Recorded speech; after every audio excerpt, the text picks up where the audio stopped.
आप सभी नागा साधुओं के बारे में जानते और उन्हें देखे भी होंगे। आज मैं महिला नागा साधुओं के बारे में बात कर रहा हूँ। महाकुंभ में देश विदेश से कई लोग आते हैं, लेकिन कुंभ की कल्पना नागा साधुओं के बिना नहीं की जा सकती। नागा साधुओं की वेशभूषा और खान पान आम लोगों से बिल्कुल अलग होती है। पुरुषों की तरह ही महिला नागा साधु भी होती हैं। लेकिन क्या आप जानते हैं महिला नागा साधुओं का जीवन कैसा होता है, उनका वेशभूषा चाल चलन कैसा होता है और इस महाकुंभ में कैसे महिला नागा साधु आप सभी के बीच में आकर इस महाकुंभ में स्नान कर अपने जीवन को भगवान के प्रति समर्पित करती हैं। तो आइए जानते हैं महिला नागा साधुओं के रहस्यमयी दुनिया के बारे में।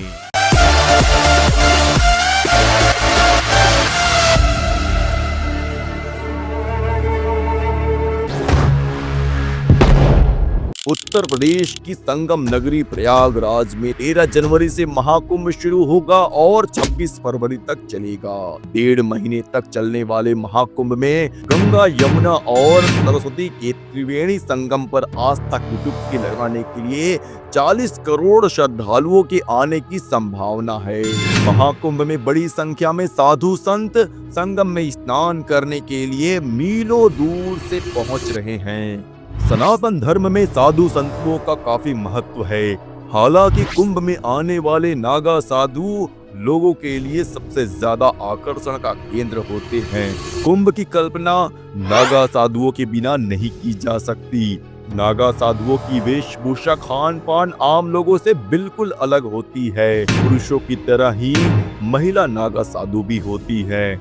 महिला नागा साधु भी अपने जीवन को पूरी तरह से ईश्वर को समर्पित कर देती हैं। पुरुष नागा साधु नग्न रह सकते हैं, लेकिन महिला नागा साधु को इसकी इजाजत नहीं होती। पुरुष नागा साधुओं में वस्त्रधारी और दिगंबर निवस्त्र होते हैं। महिलाओं को भी दीक्षा दी जाती है और नागा बनाया जाता है, लेकिन वह सभी वस्त्रधारी होती है। महिला नागा साधुओं को अपने मस्तक पर तिलक लगाना जरूरी होता है, लेकिन वह गेरुए रंग का सिर्फ एक कपड़ा पहन सकती है जो सिला हुआ नहीं होता, और इस वस्त्र को गंती कहा जाता है। महिला नागा साधुओं के बनने की प्रक्रिया के बारे में आज आप सब सोचने के लिए मजबूर हो जाएंगे। नागा साधुओं की रहस्यमय दुनिया के बारे में आप सभी ने जरूर सुना होगा, लेकिन महिला नागा साधु का जीवन सबसे निराला और अलग होता है। गृहस्थ जीवन से दूर हो चुकी महिला नागा साधुओं की दिन की शुरुआत और अंत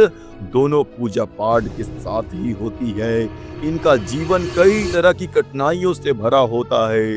नागा साधुओं को दुनिया से कोई मतलब नहीं होता और इनकी हर बात निराली होती है। महिला नागा साधु बनने के बाद सभी साधु साध्वियां उन्हें माता कहकर पुकारती हैं। माई पाड़ा में महिला नागा साधु होती हैं, जिसे अब विस्तृत रूप देने के बाद दशनाम सन्यासिनी अखाड़ा का नाम दिया गया है। साधु संतों में नागा एक पदवी होती है।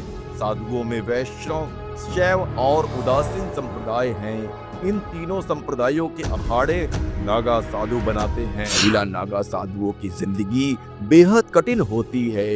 नागा साधु बनने के लिए इनको कड़ी परीक्षा से गुजरना पड़ता है। नागा साधु या सन्यासी बनने के लिए 10 से 15 साल तक कठिन ब्रह्मचर्या का पालन करना होता है। नागा साधु बनने के लिए अपने गुरु को यकीन दिलाना होता है कि वह इसके लिए योग्य है और ईश्वर के प्रति समर्पित हो चुकी है। इसके बाद गुरु नागा साधु बनने की स्वीकृति देते। नागा साधु बनने से पहले महिला के बीते जीवन के बारे में जाना जाता है। यह देखा जाता है कि वह ईश्वर के प्रति समर्पित है या नहीं। नागा साधु बनने के बाद कठिन साधना कर सकती है या नहीं। नागा साधु बनने से पहले महिला को जीवित रहते हुए अपना पिंडदान और मुंडन कराना पड़ता है। इसके बाद महिला को नदी में स्नान कराया जाता है। महिला नागा साधु पूरा दिन भगवान का जप करती हैं। सुबह ब्रह्म मुहूर्त में उठकर शिव जी को प्रणाम कर शाम को दत्तात्रेय भगवान की पूजा करती हैं और दोपहर में भोजन करने के बाद शिव जी का जाप करती हैं। खाड़े में महिला नागा साधु को पूरा सम्मान दिया जाता है। कुंभ मेले के दौरान नागा साधुओं के साथ महिला नागा साधु भी शाही स्नान करती हैं। हालांकि पुरुष नागा के स्नान करने के बाद ही वह नदी में स्नान करती हैं। अखाड़े की महिला नागा साध्वियों को माई अवधूतानी या नागिन कहकर बुलाया जाता है, लेकिन माई या नागिनों को अखाड़े के किसी प्रमुख पद के लिए नहीं चुना जाता। यदि आप भी महिला नागा साधुओं का दर्शन और उन्हें देखना चाहते हैं तो प्रयागराज के महाकुंभ में आपको नागा साधुओं और महिला नागा साधुओं का दर्शन करने का अवसर प्राप्त हो सकता है। आप भी इस महाकुंभ में जाकर अपने जीवन को भगवान के लिए समर्पित कर अपने जीवन को धन्य बनाइए। हमारा ये वीडियो कैसा लगा हमें कमेंट में हर हर गंगे हर घर गंगे कमेंट करके बताइए और हमारे इस चैनल को लाइक शेयर एंड सब्सक्राइब कीजिए। हर हर गंगे हर घर गंगे।